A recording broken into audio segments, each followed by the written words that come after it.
You're listening to Strange by Nature, your guide to the strange, weird, unbelievable, and improbable wonders of the natural world.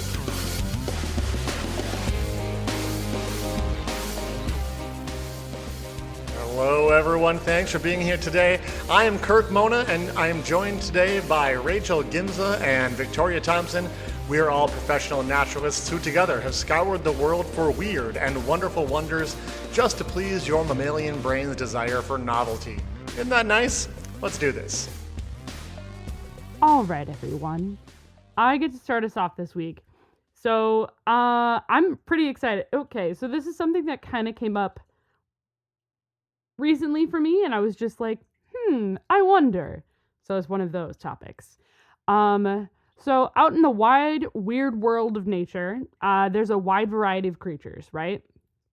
Mm-hmm. Correct. And a big distinction, grouping for animals at least, is backbone or no backbone, or invertebrates. Yeah. Yeah. That's kind of the big one. That's a pretty big one, right? Another difference between those groups that developed kind of after this split was what kind of eye you have. Mm-hmm. Okay. So compound eyes okay. are interesting and fascinating in their own right, but I actually wanted to talk about the camera eye today, which tends to be in animals with backbones.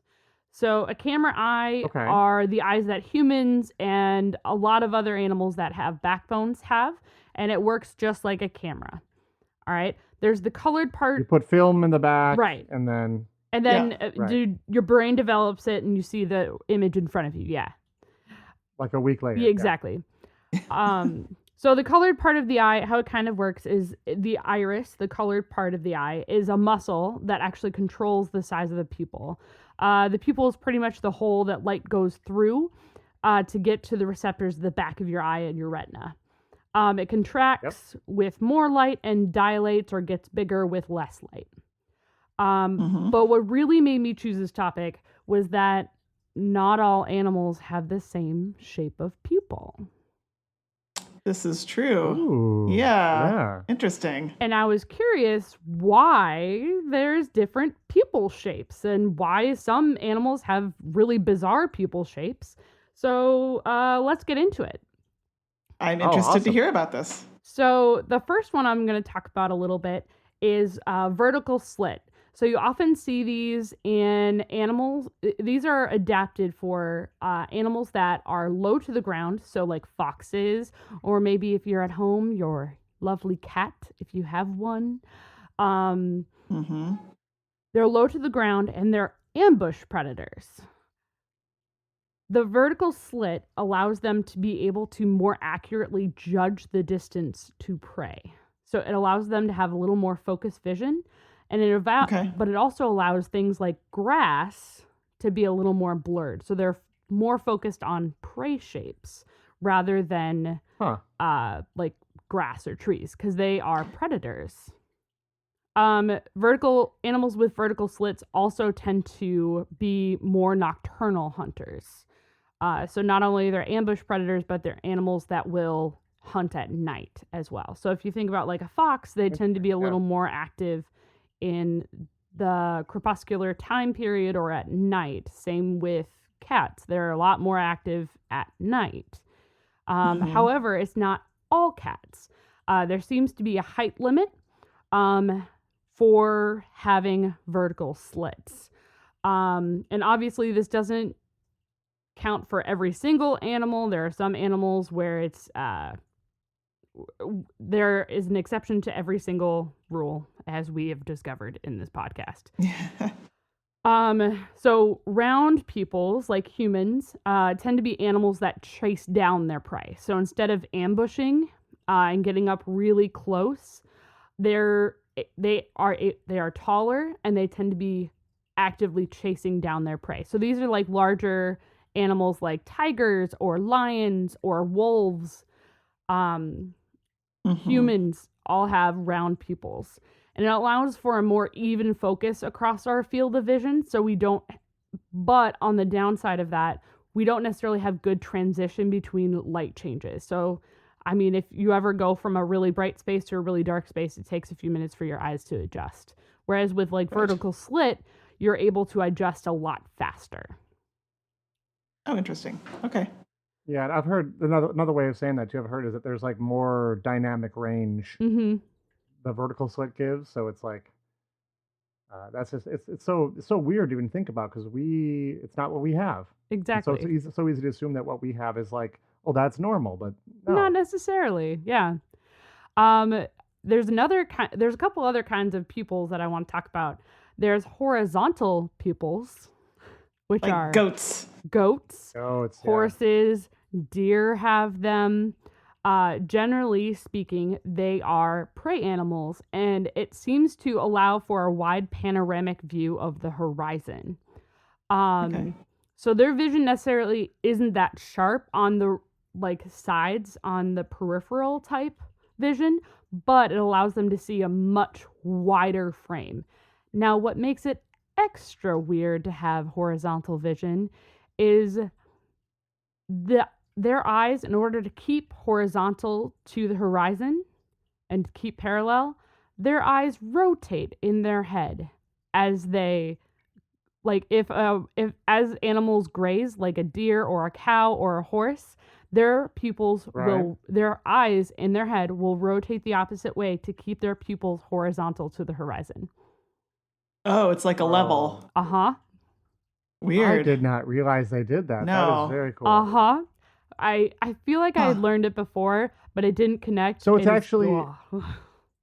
I want to clarify. So it's not that they're uh, like moving up and down, like it's twisting side to side, Yeah. So like if pivoting. you Oh lower wow. your head, it as like a deer lowers its head to the ground, their eyes are rotating backwards to keep them Yeah. parallel to the ground. Weird. Okay, but so that's like us just looking up and like moving our eyes up and down in our head. Like we have that same ability. Sort of, yeah. Versus, I was asking, like, does it like if they tip their head to the side, does it like turn, Yeah, you it know, does. stay level? Oh, okay, that's even weirder then, because that's something that we can look left, right, up, down, but we can't rotate our eyes at all. Yeah, they're rotating their eyes. Oh, Yeah, gosh, that's weird. it's very weird. And I actually had never really noticed before that horses and cows had horizontal pupils. I think because their irises tend to be very dark brown, almost black, so you don't notice Yeah. the difference Mm-hmm. A lot. between the Some of the pupil papers. and the iris. Yeah, some of the papers. One of the papers in particular noted that it was really hard to be able to decipher because they had such dark eyes. Yeah. So it's not something that is noticed a lot. Another. But goats, you notice it on goats. You very much notice it yeah. on goats. Another weird pupil shape is a W-shaped pupil. What? It looks like a W Oh, or I've a seen those, or a yeah. or like a. It's also called, I think, a dumbbell shaped pupil. These are most common seen in cuttlefish or octopus. Oh, right. I guess I have Mhm. seen a picture of that. Yeah, There they're it is. so They're bizarre. so weird. That is their pupil. Everyone has got to like while you're listening, bring up a browser or something and check out a cuttlefish eye because it is so weird. I'll post it on our social media. Although, There you go. Go side there. note, cuttlefish and octopus obviously do not have backbones. They do not. And there's a no. lot of interesting stuff out there about how the cephalopod eye evolved versus the vertebrate Exactly. eye. Oh yeah. Oh yeah, yeah. So the thing about the W-shaped eye, what scientists have been able to figure out is that it allows light to be able to come in and hit the retina of their eye at multiple angles to boost image contrast and distance, as well as be able to have the benefits that come with crescent-shaped pupils that I will talk about in a minute. Like I said, they're mostly found in cuttlefish and octopus, which is really interesting because they're generally thought to only be able to see in grayscale. They can only see in black and white. They can't see in color. They don't have Okay, rods so and cones, or like as many. I if think they have like one. yeah, well, I mean that kind of makes sense because if you think about like the cat you were talking about, how they want to have that slit because they have that crepuscular vision and they want to see in really low light. Mm-hmm. Having black and white vision also super helps you in low light to be able to make all those fine distinctions of gradients of light. Exactly. So having like a slit pupil makes total sense if you want to maximize your, low light vision. So that's cool. Okay, but yeah. I'm going to go off on a tangent here, Sure. which, Kirk, you can edit out if you need to. But octopus, especially, are known for being really good camouflagers. Right. And matching the color of their surroundings. But if they can't see in color, I see where you're going with this. how does that work? What a good question. I think they're able to tell the differences from what I was able to see from the research all the different things I was reading. It seems that scientists have understood that because they're able to see a lot more contrast in colors in the different shades of gray, they're able to match them. But there's a lot of research still going on how they're able to do that kind of camouflage, even though they can't see those colors. Yeah. Wow, that's cool. Okay. To be continued on a further episode. Clearly. Absolutely. Couple more for you. Crescent-shaped pupils are often found in sea creatures like fish. This allows the animal to not only be able to see predators, but they're also able to see prey. It kind of combines the horizontal and vertical slits a little bit, so that way they have the benefits of both of those pupils.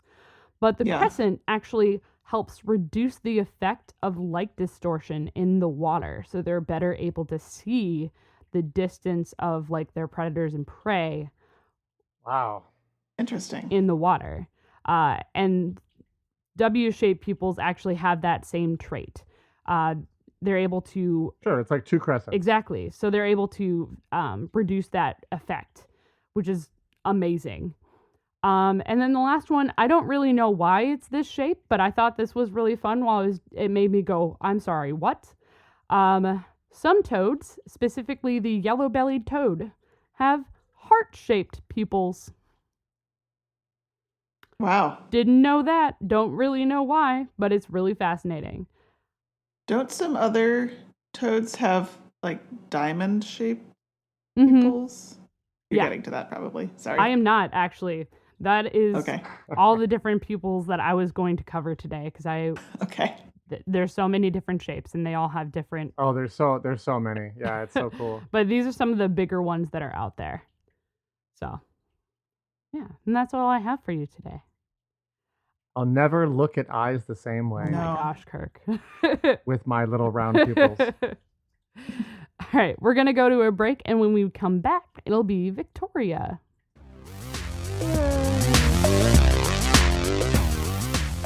Strange by Nature podcast is brought to you by listeners like you who have joined the Society of Strange, our membership group over at patreon.com/strangebynature. Society of Strange members can join at one of 3 different membership levels and help support the show, and also get some fun stuff like water bottle stickers or access to super secret content.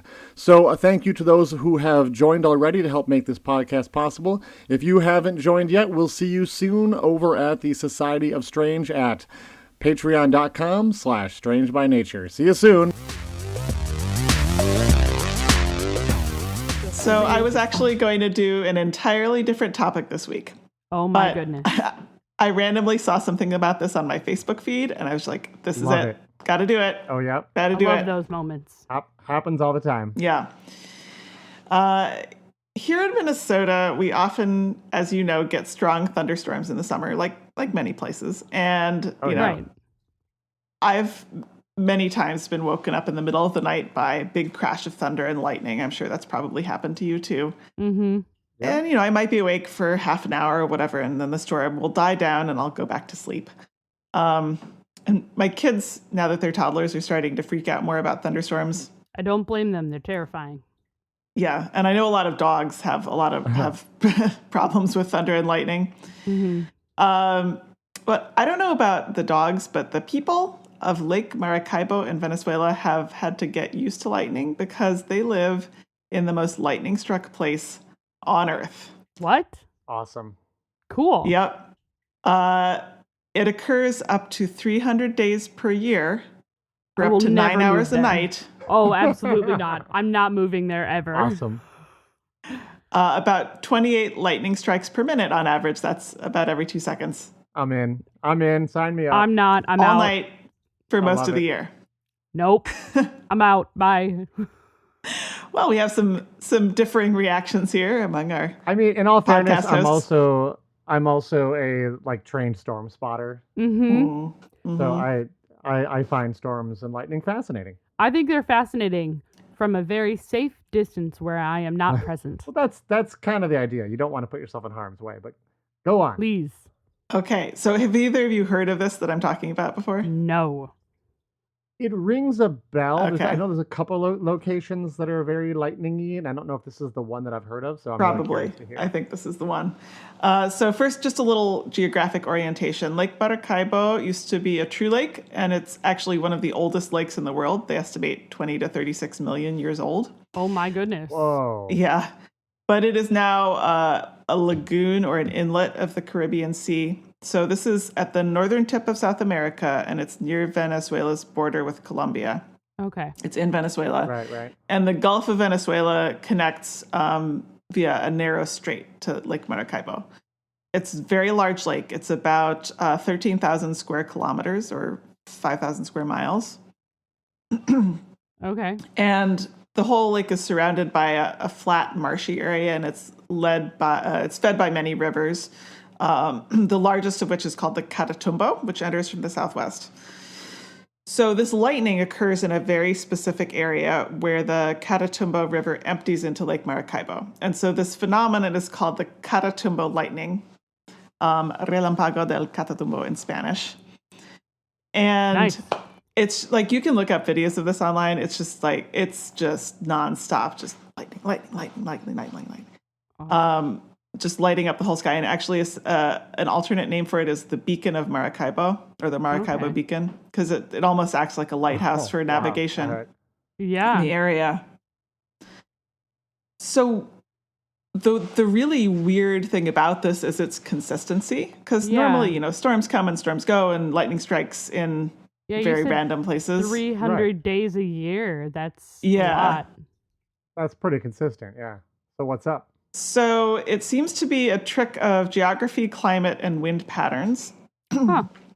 First, the area around Lake Maracaibo, as I mentioned, is this broad, flat, marshy basin. But then around the basin, on three sides, are mountains, pretty tall mountains. Mm-hmm. And the only opening in the mountains is where the lake opens into the Gulf of Venezuela. Okay. And obviously, this area is tropical, and the lake is partly fed by the warm Caribbean.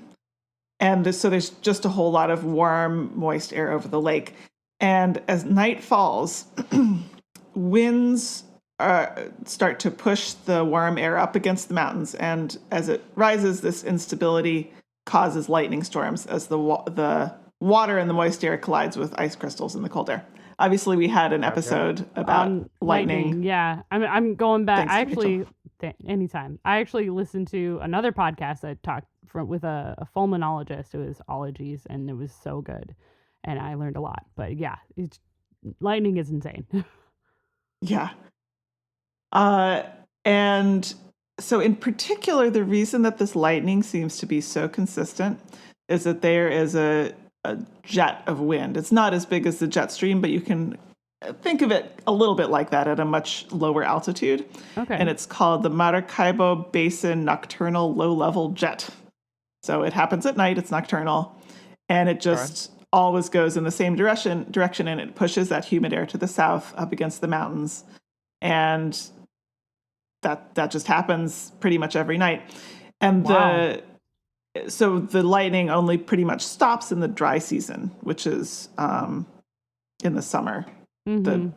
the South American summer. Okay. I guess that's above the equator. So I guess it's in January, I think, is the dry season. Okay. Okay. So what makes all of this extra crazy is that the Maracaibo Basin is home to about a quarter of Venezuela's population. What? Yeah. So that's like Okay, then. 5 to 7 million people. Oh my goodness. Yeah, and it's also the main location of Venezuela's oil deposits. You may know Venezuela is a petro economy. Mm-hmm. Right. Makes a little more sense. Yeah, there's also a large fishery there. About 20,000 people make their living as fisher people. And around dusk is actually not at night.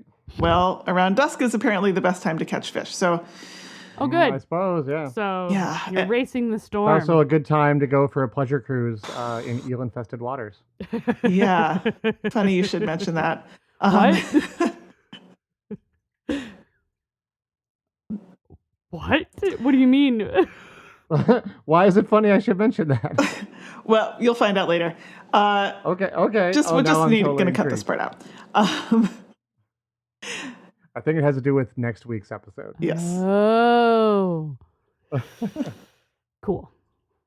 So actually, a lot of these poor fisher people live in stilt houses that are built out on the lake. Oh, sure. Okay. So as you can imagine, this is all a volatile combination. It was really, I could not find what I would consider accurate statistics. Mm-hmm. But one source I read said that about 3 people are killed by lightning each year in the area. That's a lot. Yikes. No, thank you. Yeah. I'm out. So the average number of people killed by lightning in the whole United States each year is 49. So that's about a 3 to 4 times higher rate. Yeah. Okay, and I'm not leaving here over that, so yeah. And obviously, the number of people killed is much smaller than the number presumably injured each year by lightning. So it's a bit of a volatile place to live. And it would, yeah. It's interesting because I was reading, there was one of the websites I was reading had just a first-person account of kind of observing the Maracaibo lightning and being like, normally you would be really scared when there's lightning, but when it's just this constant, you just kind of like look at it and you're like, wow, that's really cool. And it sort of almost doesn't register as something scary when it's happening so much, which I could kind of see. I guess, yeah. A lot of things get normalized. It's just part of your life. Yeah. It's amazing what you end up being comfortable with because it's there every day. Like, we live in a pretty cold place in the winter, and I walk outside, I'm like, oh, you know what? It's only 30 below zero or below freezing today. Yeah. It's like 2 degrees. What a nice day. Mm-hmm. And if you're not from here, you'd be like, you lost your mind. It is so cold. I'm like, oh, hey, it's 20 degrears warmer than yesterday. And it's sunny. You get used to that kind of thing. Like, yeah. Oh, hey, I didn't wear a coat last week because it was like, I think it was above freezing. It was like 40 degrees. And I'm like, oh, this is amazing. It's just wearing a sweatshirt. But if lightning doesn't sound so bad. But when you get that weather in October, you're freezing. Of course. It's funny how the body adjusts. Anyway, so would be a really cool place to visit. Probably, I don't imagine that I'm probably ever going to visit there, but it would be really cool. And Kirk, that's what I have for you today. Thanks, Victoria. Awesome. Thanks for sharing. I'll take that off my list of places to move. Okay. All right. When we come back from the break, it will be Kirk. Yes, it will.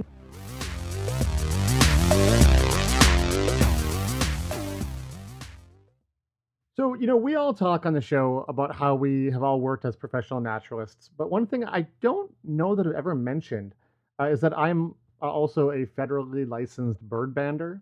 So bird banding is when you catch wild birds and put like a metal identification band on the bird's leg so they can be tracked and recorded to see if they're ever encountered again.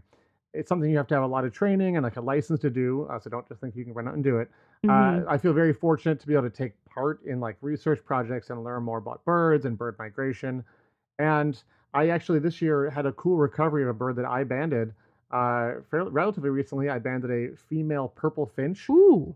This was in the wintertime, and then over a year later, that same bird that I had banded here in Minnesota was recaptured up in Canada. Ooh. But it wasn't captured straight north of where we live in Minnesota. It was caught in the mountains near Vancouver. Oh, wow. So it went 1,700 miles northwest of my banding station and just happened to be recaught kind of in the middle of nowhere, which is super, super cool. That's very cool. So I wonder how often little birds like that cross the Rockies.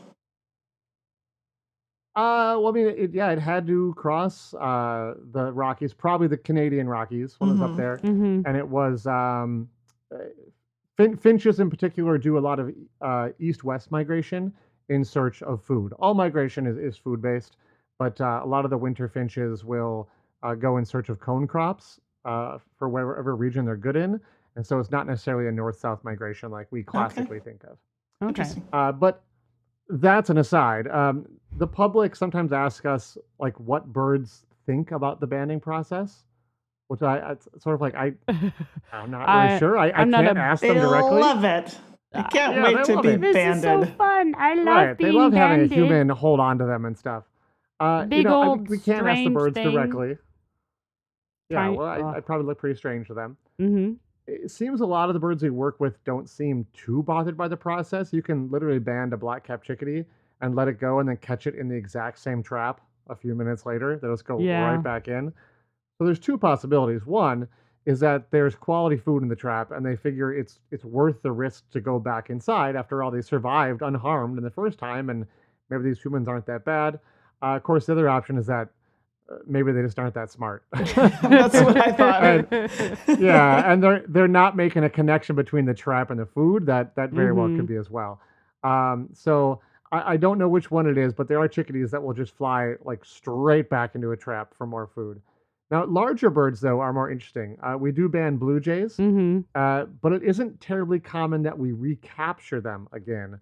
They seem to know not to go into the trap a second time, and it's possible that they remember it for quite a while. Mm-hmm. They may migrate away, but then come back next year. And I kind of feel like maybe they remember and avoid the trap because I think we tend to catch more younger birds than old birds when it comes to blue jays. Yeah. Mm-hmm. And blue jays are corvids. Right.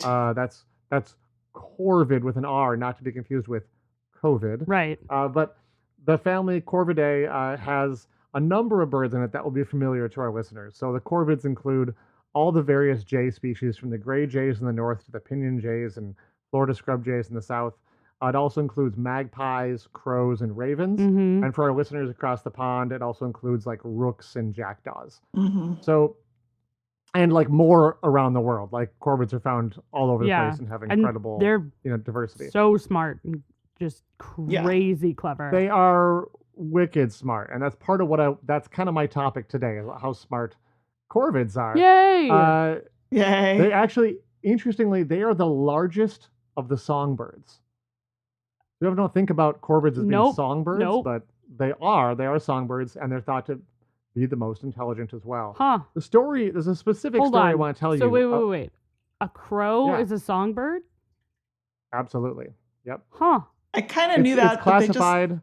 don't seem like they It's going to should get be. really nerd. Okay, let's get all nerdy about this. Like from an Okay. evolutionary standpoint, they're classified as passerines, Mm. and the passerines are the songbirds, Okay. and so they are related to the rest of the songbirds, even though we don't really think of them that way. Mm-hmm. So back on track.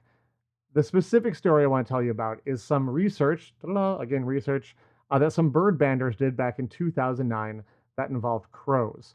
So they were curious about that question I said people often ask about how do the crows feel about being banded, Mm-hmm. and would they remember the person who banded them? So the way they did this is they had the bird banders, because they used various banders, but they Mhm. all wore the same rubber mask Horrible. while banding. Horrible. And I totally want to know. One thing I could not find is what was the mask? Was it like Mhm. was I it like think a I've heard Nixon of this mask or story, something? Or like, actually, yeah. what was it? Yeah, but they all wore the same mask. And what they found is that no matter who actually, banded it, well, obviously by design, whoever banded it always looked the same to the crows. That was the Mhm. idea. They only saw one face. So the researchers then wanted to see how the crows reacted to that face in the future once they've been let go, because the banding process is you get caught and you're like, oh, I don't like this, and you got to be It's- held on to have the band put on. It's It's stressful. probably not their favorite thing. We try to minimize stress and make sure that we're not harming the birds in any way. But especially a very intelligent bird is going to be like, well, I'd prefer not to do that again. Mm-hmm. And the researchers wanted to see how far into the future crows reacted to that face. And what they found, kind of jumping to the conclusion, is that crows were able to recognize the face of the bander up to 2.7 years later. which is Whoa. wild. Yeah. So the way they determined the crows were recognized in the face was through their actions. So they'd make like aggressive calls, show agitated behavior, maybe even do some harassing of people and whatnot. Okay. And they would do this when they saw someone wearing that mask. They tested a whole bunch of variables. It wasn't that they just didn't like masks because they didn't show any reaction to this particular mask prior to banding. They had people just walk around wearing this mask and like the crows didn't care. It was only after the banding.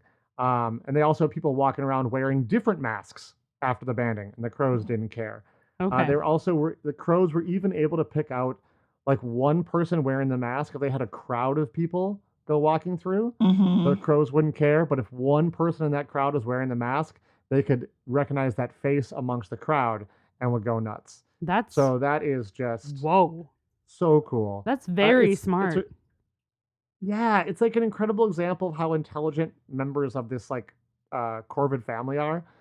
The research article that this came from, by the way, is called Lasting Recognition of Threatening People by Wild American Crows, and it was published in March 2010 in the journal Animal Behavior, if you want to check it out.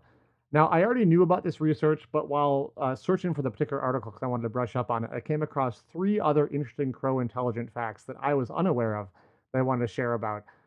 Separate research has shown that when seeking out food and when given 3-dimensional clues, crows are more clever and more successful than both dogs and cats at finding the food based on 3-dimensional clues. So that's super cool that crows are smarter than dogs and cats, at least in that particular way. Yet other studies have suggested that crows are just as intelligent as great apes, such as gorillas, which usually think of like the higher primates as being like kind of the epitome of intelligence, but nope, they're right up there.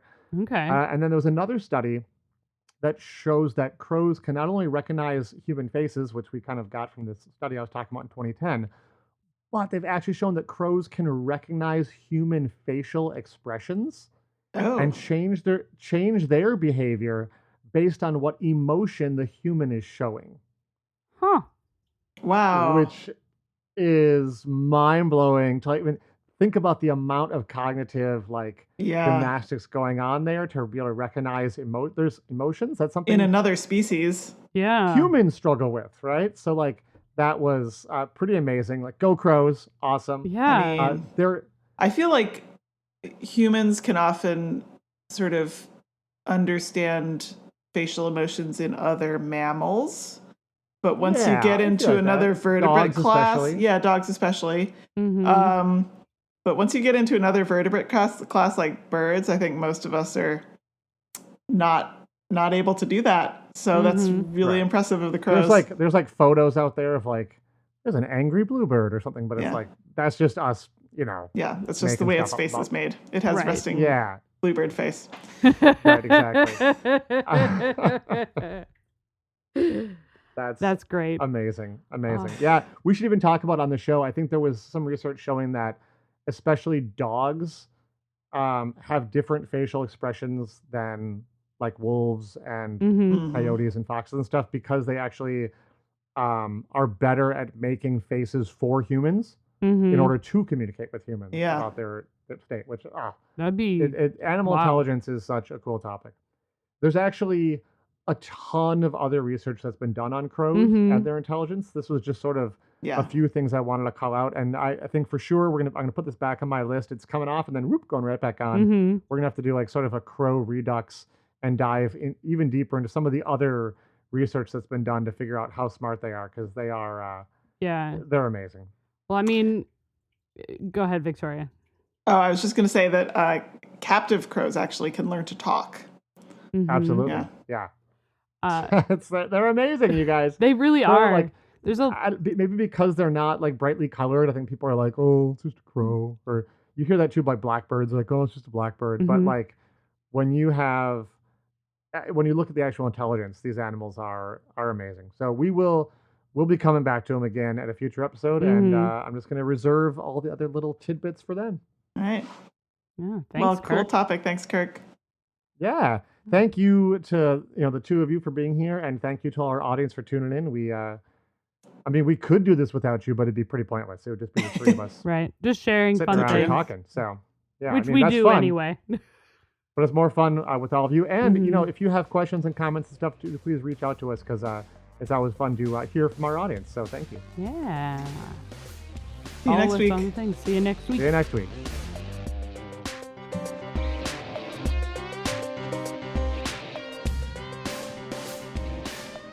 Thanks everyone for listening to today's show. Be sure to subscribe. New episodes drop every Wednesday, and we love sharing this strange world with all of our listeners.